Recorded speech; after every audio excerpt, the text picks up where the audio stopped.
अस्सलाम वालेकुम। अस्सलाम वालेकुम गाइस। उम्मीद है कि खैरियत से होंगे। अल्लाह पाक खुश रखे, स्टे ब्लेस्ड।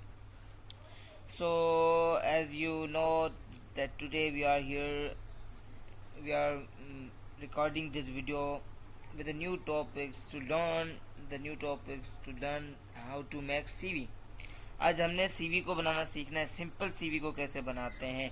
वैसे डिज़ाइनिंग वगैरह तो कर लेते हैं, लेकिन सिंपल सीवी मतलब वो भी अच्छी लगती है लुक में। मैं आपको दिखा दूं इस टाइप की सीवी, इसको बोलते हैं सिंपल सीवी, टेबल सीवी। ठीक है, इस टाइप की सीवी आपने कैसे बनानी है। ये पूरी सीवी जो है ना, मैंने टेबल को इंसर्ट करते हुए उस टेबल्स के अंदर बनाई है। तो ये सीवी मैं आपको बनाना सिखाऊंगा। तो चलते हैं, न्यू ब्लैंक पेज खोलते हैं, कंट्रोल एन, ब्लैंक पेज आ गया। इस टाइप की सीवी मैं आपको सिखाऊंगा। ठीक है, ब्लैंक पेज के अंदर आ गए हम। फर्स्ट ऑफ ऑल हमें क्या करना होता है, सबसे पहले पेज का लेआउट सेट करना होता है। तो हम लेआउट के अंदर आ गए। ऊपर से हमें सीवी के लिए नेरो मार्जिन चाहिए होता है, क्योंकि हमारे पास सीवी के अंदर डिटेल्स बहुत सारी होती है। हमारे पास ओरिएंटेशन, पोर्ट्रेट है हमारी, यही है। साइज़ ज़्यादातर जो ऑलमोस्ट यूज़ की जाने वाली साइज़ है पेजेस की, A4 साइज़। ये वो साइज़ है जो आप प्रिंटर में पेज को लगाते हैं। हमारे पास ये इसका लेआउट सेट हो गया। हमने क्या करना है, सिंपली इंसर्ट के अंदर आके टेबल को इंसर्ट करना है। चार हमने इसके अंदर कॉलम्स रखने हैं और हमने अनलिमिटेड रोज रखनी है। ठीक है, in first in first first of all सबसे पहले ऊपर वाले चारों सेल्स को हमने सिलेक्ट कर दिया और लेआउट के अंदर आ गए, उनको मर्ज सेल कर दिया। अब इसमें आपने क्या लिखना है, सीवी। मैं ऐसे सीवी लिख रहा हूँ, आपने यहाँ पे अपनी पिक्चर को इंसर्ट करना है, वो भी मैं आपको पिक्चर इंसर्ट करना सिखाऊंगा। ठीक है, इसको आपने सिलेक्ट कर दिया। इसको आपने होम के अंदर आके यहाँ से टेक्स्ट इफेक्ट्स एंड टाइपोग्राफी, यहाँ से आके आपने इफेक्ट दे दिया। इफेक्ट लग गया, इसको बोल्ड कर दिया आपने। यहाँ से आपको time new Roman font theme select करना है। अब आपने साइज इसकी इंक्रीज करके तकरीबन इतनी बड़ी रखनी है, 90 से 100 तक, 80 से 100 तक, ताकि आपकी पिक्चर भी आ जाए इस साइज में। 100 रख लेते हैं। अब हमें यहाँ पे ये जो साइड, ये जो हमारी वैकेंट जगह है, यहाँ पे हमने first of all contact information डालनी होती है। तो इसके लिए हमें एक टेक्स्ट बॉक्स की ज़रूरत है। तो इंसर्ट के अंदर चलते हैं, बिल्कुल लास्ट में ये आप देख सकते हैं टेक्स्ट बॉक्स लिखा हुआ है। इसको क्लिक किया, यहाँ से हमने ड्रा टेक्स्ट बॉक्स किया। ठीक है, हमें ये कस्टम जो पड़े हुए हैं, ये टेक्स्ट बॉक्स की ज़रूरत नहीं है, हमें कस्टमाइज़ करना है। तो ड्रा टेक्स्ट बॉक्स किया हमने, यहाँ पे आके हमने अपना टेक्स्ट बॉक्स बना लिया। ठीक है, टेक्स्ट बॉक्स बन गया। यहाँ पे आपने सबसे पहले जो मेन चीज़ होती है वो आपने अपना नेम लिखना होता है, एड्रेस लिखनी होती है, कॉन्टेक्ट लिखना होता है, एंड देन ईमेल। ये चार चीज़ें लाजमी आपने कॉन्टेक्ट इन्फॉर्मेशन में लिखनी होती है, और इन चारों को हम कॉन्टेक्ट इन्फॉर्मेशन कहते हैं। इनकी साइज़ आपने क्या रखनी है, नॉर्मल साइज़ होती है 11 to 12। तो मैं 11 रख रहा हूँ, क्योंकि टेक्स्ट बॉक्स छोटा है हमारे पास। सीवी में हमेशा 11 रखते हैं, ताकि हमारी इन्फॉर्मेशन डिटेल जो है पूरी आ जाए। अब नेम मैंने लिख लिया, ठीक है, मोहम्मद मुजाहिद। ठीक है, नेम मैंने लिख लिया। अब एड्रेस आपने पूरी अपनी लिखनी है। मैं तो अभी शॉर्ट लिख रहा हूँ, क्योंकि वीडियो बहुत लंबी हो जाती है। वहाँ गोट। अब आपने कैसे लिखनी है वो मैं आपको बता रहा हूँ। ठीक है, मैंने शॉर्ट कर दी। आपने लाइक दिस, इसमें देखें आप, मेरी village Abdul Wahab, Jokhio Bhambore, UC Dabeji, post office Dabeji market, Mirpur Sak road, district Thatta, Sindh, Pakistan. इसी तरह से आपने अपनी ईमेल लिखनी है। और कांटेक्ट में आप अपना कांटेक्ट लिखेंगे, लेकिन साथ में ही इंटरनेशनल कोड के साथ लिखेंगे। पाकिस्तान का इंटरनेशनल कोड है +92।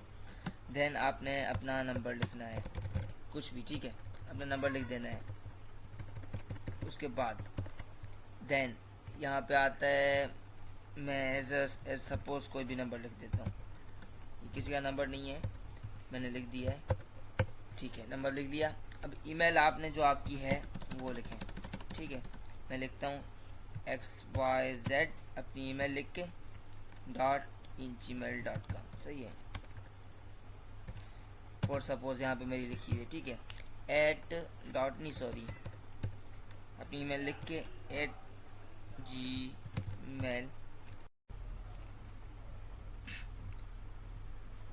तो फ्रेंड्स आपने क्या करना होता है, यहाँ पे आके email.com लिख देना है, ठीक है। ये और ईमेल जो आप भी लिखेंगे ना वो तकरीबन कम्प्लीटली आपकी स्मॉल लेटर्स के ऊपर डिपेंड करती है। तो ये आ गया मेरा कॉन्टेक्ट इन्फॉर्मेशन, यहाँ तक ख़त्म हो जाता है। अब आते हैं नीचे की सेल्स की तरफ, नीचे की डिटेल्स की तरफ। 4 selects you have to select, आपने 4 सेल्स को सिलेक्ट करके लेआउट के अंदर आके मर्ज सेल करना है। अब यहाँ पे फर्स्ट ऑफ ऑल हमें जो लिखना होता है वो हमारा होता है कैरियर ऑब्जेक्टिव, ठीक है। अब ये आ गया मेरा कैरियर ऑब्जेक्टिव। अब क्या होता है वो मैं आपको बताऊंगा। फर्स्ट ऑफ ऑल इसको सिलेक्ट कर दें, होम के अंदर आ जाएं, बोल्ड कर दें इसको। यहाँ आप कंट्रोल बी करके बोल्ड कर सकते हैं। यहाँ पे इसकी फ़ॉन्ट आप टाइम न्यू रोमन रख दें। और हमारे लिए हेडिंग, ये हमारी हेडिंग है तो हेडिंग की साइज़ नॉर्मली हमारे पास 18 to 16 होती है, तो 16 मैंने रख लिया। और आपने इसको इस सेल को शेड करना होता है, शेडिंग देनी होती है। तो यहाँ पे होम के अंदर ही आपको ऑप्शन मिल जाता है शेडिंग का, यहाँ से मैंने ब्लू शेड दिया है। और मैं बुलेट्स पॉइंट देना चाहता हूँ, होम के अंदर बुलेट्स पॉइंट के अंदर आ जाएं, ये वाली बुलेट पॉइंट मैं देना चाहता हूँ। अब आपने कैरियर ऑब्जेक्टिव लिखने के लिए फिर से 4 सेल्स को सिलेक्ट करें, मर्ज सेल करें, यहाँ पे आप अपना कैरियर ऑब्जेक्टिव लिखें। अब कैरियर ऑब्जेक्टिव आपका यहाँ तो चैलेंज होता है, यहाँ तो रिक्वेस्ट होती है। चैलेंज कैसे होता है कि आप उसमें चैलेंज कर रहे होते हैं, जहाँ पे आप अप्लाई कर रहे होते हैं, जहाँ वहाँ उन इंस्टीट्यूट वालों को चैलेंज कर रहे होते हैं कि मैं आपके स्टाफ से ज़्यादा आपको क्वालिटी दे सकता हूँ, ज़्यादा मेरे पास तजुर्बा आते हैं, मैं आपको चैलेंज करता हूँ कि मैं आपके स्टाफ से ज़्यादा आपको क्वालिटी दूंगा। यहाँ तो रिक्वेस्ट होती है कि मुझे जॉब की नीड है, मुझे तनख्वाह की नीड है, मेरे पास इतने एक्सपीरियंस है, मैं आपके इंडस्ट्री में पढ़ाऊँगा, इस तजुर्बात के बेस पे मुझे आप नौकरी दें। तो मेरे पास लिखने का वक्त नहीं था, इसलिए मैंने कॉपी पेस्ट किया है, मेरी CV बनी हुई है, ठीक है। ओके। अब क्या होता है कि मैंने क्या लिखा हुआ है, देखिए मैंने चैलेंज किया हुआ है, I am willing of teaching and being administrator but I can teach better than your whole staff because I have experience of 10 years in teaching at the Mehran University Hyderabad and I can manage your institute to being as an administrative officer I can challenge you to chase your all staff। मैंने challenge किया हुआ कि मेरे पास इतना तजुर्बा है, मेरे पास teaching का तजुर्बा है मेहरान यूनिवर्सिटी के अंदर, मैं आपके पूरे इंस्टीट्यूट के अंदर जो जितना भी स्टाफ है उससे ज़्यादा अच्छा पढ़ा सकता हूँ। तो इस तरह से आपने चैलेंज करना होता है। देन जो आपने बेसिक चीज़ लिखनी होती है वो आपके पास आता है, आपकी पर्सनल इन्फॉर्मेशन। सो 4 सेल्स को मैंने सेलेक्ट किया मर्ज सेल करके। यहाँ पे पहले आप लिख दें पर्सनल डिटेल सही है। फर्स्ट ऑफ ऑल मैंने स्मॉल लेटर्स में लिखा है, देन इसको सिलेक्ट करके होम के अंदर आ जाएं, ये चेंज केस के अंदर आ रहा है, चेंज केस में आके अपर केस सिलेक्ट कर दिया हमने। और वही फॉर्मेट जो कैरियर ऑब्जेक्टिव की सेल के अंदर है वो हमें पर्सनल डिटेल के अंदर चाहिए। तो यहाँ से इसके अंदर हमने कर्सर को रख के फॉर्मेट पेंटर को क्लिक करके यहाँ पे इसको सिलेक्ट कर दिया, तो यह हमारे पास सेम फॉर्मेट आ गया। देन शेड दे दिया आपने, बुलेट पॉइंट्स ऑलरेडी हैं, ठीक है। तो इसके लिए पर्सनल डिटेल लिखने के लिए हमें फिर से 4 सेल्स को मर्ज करना होगा, हमने मर्ज कर लिया। अब पर्सनल डिटेल में आपको क्या चीज़ें मेन हैं जो लिखनी होती हैं, तो CV के अंदर मैं चला गया अपनी जो बनी हुई है, क्योंकि लिखने का टाइम नहीं है। ये copy, Ctrl+C, then paste here, Ctrl+V। अब ये चीज़ें आपको मेन बेसिक लिखनी होती है, father's name, CNIC number, religion, sir name, domicile, residency, nationality, marital state. तो ये चीज़ें आपने लिख ली तो आपका पर्सनल डिटेल वाला जो एक सेल था या जो आपकी डिटेल बेसिक थी वो आपकी पर्सनल डिटेल क्लियर हो चुकी है। देन आपको अपनी एजुकेशन लिखनी होती है। 4 सेल्स को फिर से हमने मर्ज कर दिया। यहाँ पे आपने क्या लिखना है, एकेडमिक क्वालिफिकेशन लिख सकते हैं, एकेडमिक एजुकेशन लिख सकते हैं, मैं एकेडमिक एजुकेशन लिखता हूँ। Then I selected home, bold नहीं करें, इसको चेंज केस करके अपर केस कर दें और यहाँ पे आके ये वाला फॉर्मेट कॉपी करके आपने यहाँ पे रख देना है। हो गया, शेड दे दिया मैंने, हो गया, सेम हो गया, ठीक है। अब फिर से इन 4 को सिलेक्ट करके सेल्स को मर्ज किया मैंने। एकेडमिक क्वालिफिकेशन आपने क्या लिखनी होती है, सिंपली आप लिखें आपकी लास्ट क्वालिफिकेशन मेरी फॉर एग्जांपल सही है इंटरमीडिएट है, इंटरमीडिएट। इसको फर्स्ट ऑफ ऑल मैंने सेलेक्ट करके कंट्रोल बी करके मैंने बोल्ड कर दिया, ठीक है।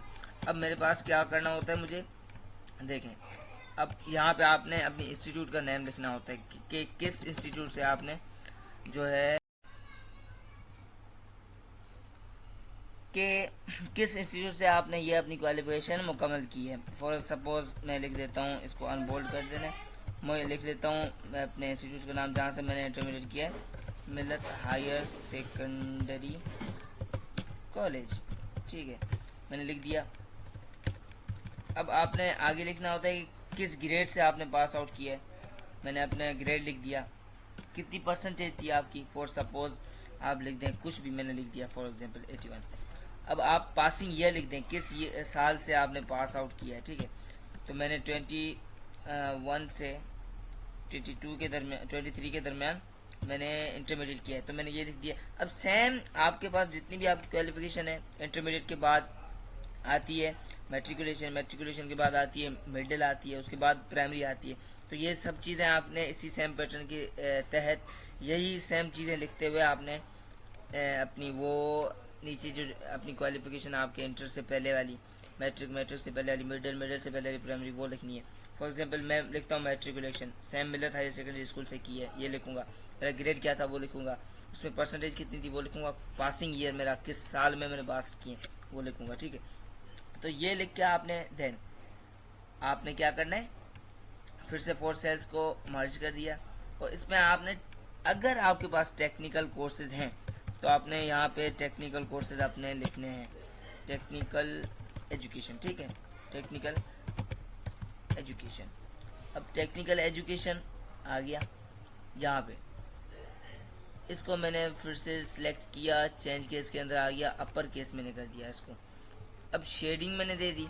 अब मुझे वही फॉर्मेट चाहिए, यही वाला, इसके अंदर कर्सर रख के फॉर्मेट पेंटर में आके इसको सिलेक्ट कर दिया, सेम फॉर्मेट आ गया। अब आपने मजीद टेबल को इंसर्ट करना है, तो आपने क्या करना है, ये लास्ट वाला जो आपका सेल है ना, ये वाला, इसके बिल्कुल लास्ट में कर्सर को रखें, यहाँ आपके पास कर्सर आ गया, इंटर को क्लिक करें, आपके पास फिर से एक सेल जो है, एक टेबल का जो एक रो आपके पास इंसर्ट हो चुकी है।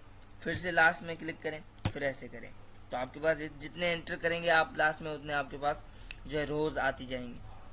तो यहाँ पे हमें कोई फॉर्मेलिटी चाहिए तो हमने यहाँ पे आके होम के अंदर आएंगे, यहाँ पे आपको आएगा option clear or formatting, clear format हो गया, और शेड के अंदर आके आपने नो कलर कर देना है।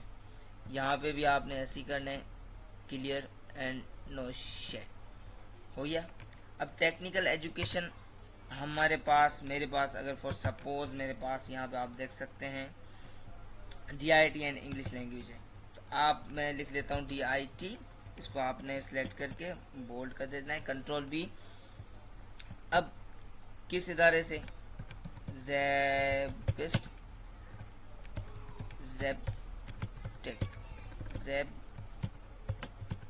ठीक है, इसको सिलेक्ट कर दिया, इसको अनबोल्ड कर दिया मैंने। अब यहाँ पे मेरा कंटिन्यू है, तो मैंने यहाँ पे कंटिन्यू लिख दिया है, ठीक है। ये आपने स्मॉल सेटर में लिखना है, लोअर केस, ठीक है। यहाँ ऐसे भी कर सकते हैं, कैपिटलाइज ईच वर्ड। कंटिन्यू है मैं, इसलिए आगे कोई इन्फॉर्मेशन मैंने नहीं दी। अब वो कोर्स जो आपका मुकम्मल हो चुका है उसको आप कैसे लिखेंगे, फॉर सपोज मेरे पास यहाँ पे इंग्लिश लैंग्वेज कोर्स मुकम्मल है, तो यहाँ पे मैंने कहाँ से किया है, ARCELC, ये सेंटर का नाम है, शॉर्ट फॉर्म है Al Riaz computer and English language centre, ये मैंने लिख दिया। अब मैंने लास्ट में सर्टिफिकेशन मेरी फर्स्ट पोजीशन पे हुई थी, वो मैंने लिख दिया। अब किस साल में हुई थी, फॉर सपोज मैंने 24 लिख दिया, 24। अब मैं आपको दिखा देता हूँ यहाँ पे क्या क्या चीज़ें लिखनी होती है। यहाँ पे मैंने simple English language course institute का नाम लिखा है, फर्स्ट पोजीशन लिखी है, तो आपने पासिंग ईयर भी आप लिख सकते हैं, ठीक है। इस तरह से जितने भी आपके पास टेक्निकल कोर्सेज हैं, आप इस चीज़ के अंदर उनको लगा दें। तो ये टेक्निकल कोर्सेज हो गए हमारे। अब लास्ट में हमारे पास एक नई चीज़ आती है जो प्रोफेशनल कोर्सेज होते हैं, जैसे मैंने 2 इयर्स इंग्लिश सब्जेक्ट ट्यूशन ली हुई है सर तैयब जोखियों से, कहाँ से एड्रेस है, 1 ईयर इंग्लिश सब्जेक्ट कोचिंग है, XYZ फीमेल टीचर का नाम था, इसलिए मैंने हायर कर दिया है मॉडल टाउन से, ठीक है। 4 month subject coaching, math subject coaching sir Hakam. तो इस तरह से आपने अपनी कॉन्टेक्ट प्रोफेशनल एजुकेशन लगानी होती है। मैंने कॉपी पेस्ट कर दिया, यहाँ पे आके एक रो को मैंने इंसर्ट कर दिया, सॉरी एक रो को मैंने इंसर्ट कर दिया, और इसके अंदर मैंने इन दी एंड में मैंने कर्सर रखते हुए एक टेबल को इंसर्ट किया है। और यहाँ पे मुझे क्या लिखना है, professional education, professional education. For example मैंने गलत लिख दिया, कुछ मैंने कैपिटल लेटर इस्तेमाल किया, कुछ small letter, no problem, change case upper case. अब हमें वही फॉर्मेट चाहिए, format painter professional education. Format हो गया, हमने शेडिंग दे दी इसको, जो पहले शेडिंग दी हुई थी वही सेम चीज़ हमारे पास आ गई। अब आपने प्रोफेशनल कोर्स को एजुकेशन को किस तरह से लिखना है, फॉर एग्जांपल मैंने यहाँ से अपनी को कॉपी किया, यहाँ पे आके मैंने पेस्ट किया। अब फॉर एग्जांपल मेरे पास प्रोफेशनल कोर्सेज एजुकेशन कौन सी है, 2 इयर्स इंग्लिश सब्जेक्ट ट्यूशन, 2 साल मैंने इंग्लिश सब्जेक्ट की ट्यूशन ली थी सर तैयब के पास। कहाँ पे, वहाब जोखे कोर्ट में। आपने क्या कोर्स प्रोफेशनल एजुकेशन हासिल की है, वो कहाँ से किस टीचर से हासिल की है, वो एड्रेस लगा दें। 1 year subject coaching XYZ, English subject coaching XYZ, इसलिए क्योंकि फीमेल टीचर का नाम था इसलिए मैंने हाइड कर दिया, मॉडल टाउन। मेरे पास यहाँ पे 4 प्रोफेशनल कोर्सेज हैं, एजुकेशन है, तो मैंने यहाँ पे 4 प्रोफेशनल एजुकेशंस को मैंने लगा दिया। इस तरह से आपने अपनी लगानी है जितनी है आपके पास। देन हमें एक जो है रो की ज़रूरत है, कर्सर रख के यहाँ पे मैंने इंसर्ट किया, मुझे रो मिल गई। फिर से मैंने यहाँ पे कर्सर रखते हुए इंसर्ट किया, फिर से मुझे एक रो मिल गई। इस तरह से आपको जितनी नीड होती है आप इंसर्ट कर दें, ठीक है। अब यहाँ पे मेरे पास स्किल्स लिखने होते हैं, स्किल्स क्या क्या है मेरे पास, ठीक है। Skills, then format painter, shading, change case upper case already है हमारे पास। देन यहाँ पे हमने अपने स्किल्स लिखने होते हैं। मैं कॉपी कर रहा हूँ अपने स्किल्स, इस तरह से आपने भी लिखने होते हैं। आपके पास जितने भी स्किल्स हैं आप कॉमास लगा के लगा लें। फॉर एग्जांपल मेरे पास है using internet, MS Word, MS PowerPoint, MS spreadsheet, teaching, organizing, performing, motivating, operating computer, swimming, singing, editing, drawing, managing, leading, guiding and experiment, XYZ जितने भी आपके पास आपके स्किल्स हैं आप यहाँ पे लगा दें। देन हमें अपनी हॉबीज़ को लिखना होता है, ठीक है। हॉबीज़, फॉर्मेट पेंटर, यहाँ पे आपने फॉर्मेट कर दिया और आपने अपनी साइज़ को बढ़ा के 16 रख दिया, टाइम न्यू रोमन रख दिया हमने, और यहाँ पे हमने इसको शेड दे दिया। केस अगर छोटा है तो हमने अपर केस कर दिया। अब यहाँ पे हमें फिर एक टेबल रो की ज़रूरत है, यहाँ पे हमने ऐसे रख किया, लास्ट में कर्सर रख के टेबल को इंसर्ट किया, लेकिन फॉर्मेट आ गया। तो आपने होम के अंदर ही आके यहाँ से क्लियर फॉर्मेट के ऑप्शन से फॉर्मेट को क्लियर करना है और शेड में आके आपने नो कलर कर देना है। अब आपने हॉबीज़ अपनी लिखनी होती है, फॉर जैसे भी मैंने अपनी हॉबीज़ को लिखा हुआ है तो मैं पेस्ट कर रहा हूँ इनको, ठीक है। Ctrl+C, यहाँ पे आके Ctrl+V, पेस्ट होगी। मेरे पास हॉबीज़ कौन सी हैं अपनी, reading, writing, learning, researching, watching movies, observing, debating and finding new things. तो इस तरह से आपके पास जो आपकी हॉबीज़ हैं वो आप लिख दें। देन कर्सर रखते हुए मैं अपनी जो है रोज़ इंसर्ट कर लूँ। अब हॉबीज़ के बाद मेन चीज़ आपने लैंग्वेजेस लिखना होता है जो आपको ज़बानें आती हैं। लैंग्वेजेस मैंने लिख दिया, फॉर्मेट पेंटर के अंदर आके मैंने फॉर्मेट को पेंट कर दिया, साइज़ को बढ़ा के मैंने 16 रख दी, टाइम न्यू रोमन रखी हुई है, अपर केस मैंने करना है और यहाँ से आके मैंने इसको शेड देना है। अब यहाँ पे लैंग्वेजेस फॉर सपोज मैंने जैसे डाली हुई है, मैं आपको दिखा देता हूँ, ठीक है। Ctrl+C, Ctrl+V। जैसे मुझे Sindhi right, read, understand, speak लिखना आती है, पढ़ने आती है, समझ आती है और बोलने आती है। कितनी आती है, 90%, वो मैंने लिख दी। फिर कॉमा लगा के फिर उर्दू मैंने लिख दी, write, read, understand and speak. इस तरह से इंग्लिश भी आगे आपको लिखनी है। जितनी लैंग्वेजेस आपको आती है ना आप सब लैंग्वेजेस लगा दें। एंड देन इसके बाद ये आ गई हमारे पास बेसिक चीज़ें, यहाँ पे हमारी CV ख़त्म हो जाती है। मेन चीज़ें हमें जो लिखनी होती हैं वो हमारे पास ये चीज़ें होती हैं। ये प्लेस हमारे पास साइड में अपनी पिक्चर के लिए विकेंट है, या CV की जगह पे आप पिक्चर लगा सकते हैं। तो यहाँ पे आके हमारी CV जो है ख़त्म हो जाती है। अब मज़ीद आप एडिशनल चीज़ें अगर लगाना चाहते हैं तो यहाँ पे आ जाए, मेरी CV देख लें क्या क्या मज़ीद चीज़ें आप लगा सकते हैं। इसी तरह से आप अपनी सर्टिफिकेट्स भी लगा सकते हैं जो आपने अचीव किए हैं, जो आपने रिसीव किए हैं, जैसे मैंने लगाए हुए हैं। ठीक है, आप पढ़ सकते हैं वीडियो को रोक के। अपॉइंटेड फॉर, मेरी जो पोस्ट हैं, मैं जिस ऑर्गेनाइजेशन में किसी पोस्ट का होल्डर हूँ तो वो मैं अपनी पोस्ट लिखूंगा अपॉइंटेड फॉर। ठीक है, अब अचीवमेंट्स आप लिख सकते हैं, मजीद जितनी चीज़ें आप लिखना चाहते हैं लिख सकते हैं। थैंक यू सो मच, मिलते हैं नेक्स्ट वीडियो में। और एक चीज़ मैं आपको बताता चलूँ कि आपको मज़ीद सीवी को अट्रैक्टिव बनाने के लिए, अच्छी बनाने के लिए आप जितनी भी चीज़ें ऐड कर सकते हैं, करना चाहते हैं तो कर सकते हैं। भले सीवी 2 पेजेस पे चली जाए, नो इशू, कोई मसला नहीं। फॉर एग्जांपल आप मज़ीद क्या ऐड कर सकते हैं, जैसे मैंने सीवी में आपको दिखा देता हूँ। एक मेरे पास सीवी बनी हुई है अपनी, इसमें देखें ऊपर मैंने वही चीज़ें डाली हुई हैं। एकेडमिक एजुकेशन डाला हुआ है, करियर ऑब्जेक्टिव डाला हुआ है, पर्सनल डिटेल डाली हुई है। ठीक है, अब यहाँ पे टेक्निकल एजुकेशन मैंने डाली हुई है, प्रोफेशनल एजुकेशन मैंने डाली हुई है। अब स्किल्स को मैंने कुछ इस तरह से रखा हुआ है। अब जो स्टाइल देना चाहें, कॉमास में लिख सकते हैं या बुलेट पॉइंट्स दे के आप लिख सकते हैं तो लिख सकते हैं, लिखना चाहें तो लिख सकते हैं। ठीक है, हॉबीज़ को मैंने ऐसे लिखा हुआ है, सर्टिफिकेट्स को मैंने ऐसा लिखा हुआ है, अपॉइंटेड फॉर अचीवमेंट्स। लैंग्वेजेस आप लिखें, एक्सपीरियंस, कहीं आपका तजुर्बा है, कहीं आप पढ़ा चुके हैं, कहीं भी XYZ, कहीं से में भी आपको एक्सपीरियंस रिसीव हो चुका है तो आप एक्सपीरियंस लिख दें। आप देख सकते हैं मैंने एक्सपीरियंस कैसे लिखा है वीडियो को रोक के। ठीक है, एक्सपीरियंस है, उसके बाद एक्सपेरिमेंट, तजुर्बात, जो आपने तजुर्बे किए हैं अपनी लाइफ में वो आप लिख सकते हैं। आप पढ़ सकते हैं मैंने क्या लिखा है, इस टाइप के आप लिख सकते हैं XYZ। इट मीन्स सीवी हमारी क्या होती है, हमारे पूरी ज़िंदगी के करतूत, हमारे पूरी ज़िंदगी के कारनामे, क्या चीज़ हम कर चुके हैं XYZ हमारी ज़िंदगी में, वो हमने सीवी में लिखनी होती है। जितनी लंबी सीवी आप बनाएंगे उतनी अट्रैक्टिव बनती है, जितनी ज़्यादा चीज़ें आप लिखेंगे उतनी ही अट्रैक्टिव बनती है, उतनी अच्छी बनती है। तो उम्मीद यही है कि आपको सीवी समझ आ चुकी होगी। थैंक यू सो मच, मिलते हैं नेक्स्ट वीडियो के अंदर। अल्लाह हाफ़िज़।